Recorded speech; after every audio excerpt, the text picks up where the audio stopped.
രാഷ്ട്രീയമായ വിജയമാണ് ഇത്തവണ തദ്ദേശ തെരഞ്ഞെടുപ്പിൽ ഉണ്ടായത് എന്ന് അവർ വിലയിരുത്തുന്നു. അതുകൊണ്ട് തന്നെ വരുന്ന നിയമസഭാ തെരഞ്ഞെടുപ്പ് വളരെ എളുപ്പത്തിൽ കയ്യിൽ കൊണ്ടുവരാം എന്ന് അവർ പിന്നെ എന്താ പറയുക പ്രതീക്ഷിക്കുകയും ചെയ്തു. അസ്ലം കൂടി ചേരുന്നുണ്ട്. മുഹമ്മദ് അസ്ലം കോഴിക്കോട് നിന്ന് ചേരുന്നുണ്ട്. അസ്ലം, കോഴിക്കോട് കോർപ്പറേഷൻ നല്ല പോരാട്ടം UDF കാഴ്ചവെച്ചു. പക്ഷേ അവസാനം അത് LDFന് വിട്ടുകൊടുക്കേണ്ടി വന്നു. പക്ഷേ മറ്റിടങ്ങളിലൊക്കെ താരതമ്യേന മെച്ചപ്പെട്ട പ്രകടനം കോഴിക്കോട് കോൺഗ്രസിനും മുസ്ലിം ലീഗിനുമൊക്കെ ചെയ്യാൻ കഴിഞ്ഞു. അതോടൊപ്പം തന്നെ എടുത്തു പറയേണ്ട ഒരു കാര്യം മലപ്പുറം ജില്ലയിലെ പ്രകടനമാണ്. മലപ്പുറം ജില്ലയിൽ LDF പൂർണ്ണമായും വാഷ് ഔട്ട് ആവുന്നതാണ് നമ്മൾ കണ്ടത്. അതൊക്കെ വലിയ രീതിയിൽ ചർച്ച ചെയ്യപ്പെടാൻ പോവുകയാണ് വരും ദിവസങ്ങളിൽ.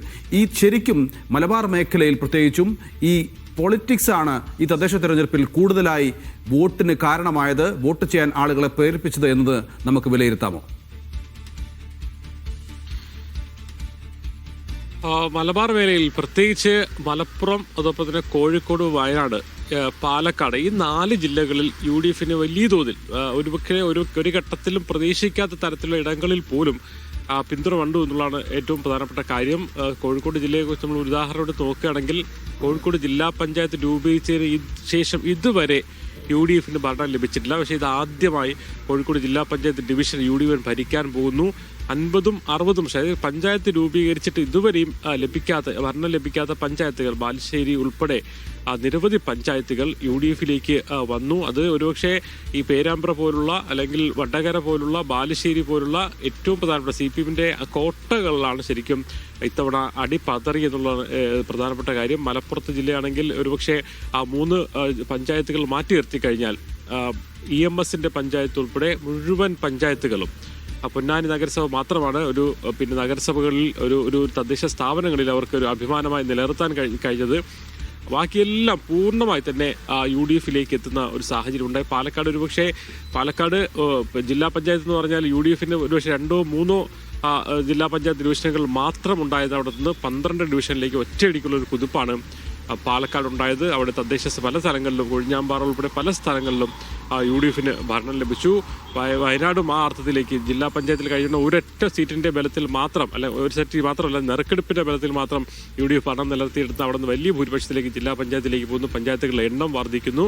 ഇങ്ങനെ ഈ രണ്ട് ജില്ലകൾ, അതായത് കണ്ണൂരും കാസർഗോഡും മാത്രമാണ് ഈ ഒരു തരംഗം ആഞ്ഞടിക്കാതെ LDFന് നിലവിലെ സ്ഥിതി പിടിച്ചു നിർത്താൻ കഴിഞ്ഞത്.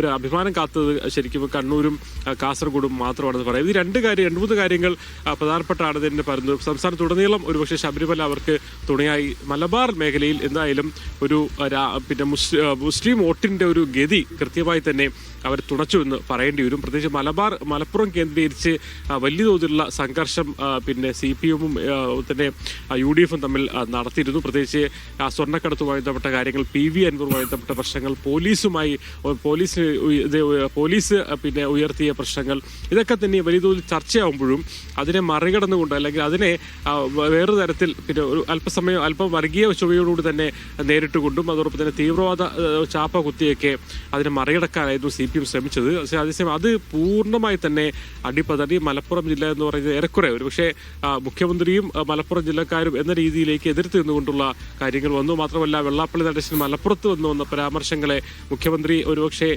പരോക്ഷമായിട്ടെങ്കിലും പിന്തുണച്ച് അല്ലെങ്കിൽ അദ്ദേഹത്തെ അതിനെ വിമർശിക്കാതിരുന്ന ഉൾപ്പെടെയുള്ള എല്ലാ കാര്യങ്ങളും മലപ്പുറത്ത് ചർച്ചയായെന്ന് തന്നെ പറയുന്നത്. ഒരു ചർച്ചയാക്കാൻ മുസ്ലിം ലീഗിനും കോൺഗ്രസിനും അവിടെ കഴിഞ്ഞു. അതിനെ താഴെത്തട്ടിലെത്തിക്കാൻ കഴിഞ്ഞു. അത് കൃത്യമായി തന്നെ പ്രതിഫലിച്ചു എന്ന് പറയേണ്ടി വരും. കോഴിക്കോട് എടുത്തു നോക്കുമ്പോൾ അത്തരത്തിൽ ന്യൂനപക്ഷ വോട്ടുകളുടെ ഒരു കേന്ദ്രീകരണം കൃത്യമായി ഉണ്ടായി എന്നതോടൊപ്പം തന്നെ ഷാഫി പറമ്പിൽ ഉൾപ്പെടെയുള്ള നേതാക്കളുടെ പ്രവർത്തനം വളരെ പ്രധാനപ്പെട്ടതാണ്.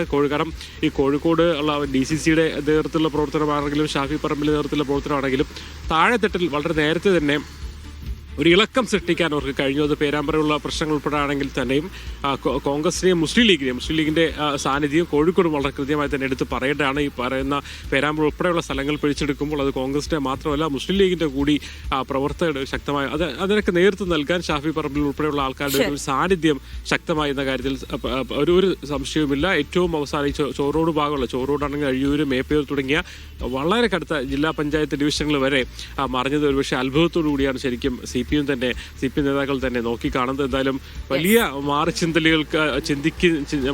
ചിന്തിക്കേണ്ട അവസ്ഥയിലേക്ക് പല കാര്യങ്ങളും നയപരമായി പോലും മാറി ചിന്തിക്കേണ്ട അവസ്ഥയിലേക്ക് CPMനെ കൊണ്ടെത്തിക്കും ഈ മലബാറിലെ മാറ്റം എന്ന കാര്യത്തിൽ സംശയമില്ല നൗഫൽ.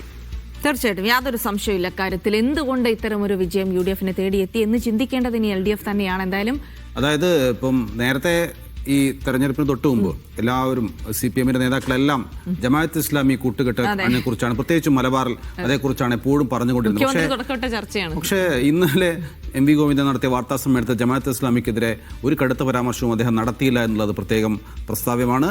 എന്താണ് ഇനി CPM ഈ പരാജയത്തിന് കാരണമായി കണ്ടെത്തുന്നത്?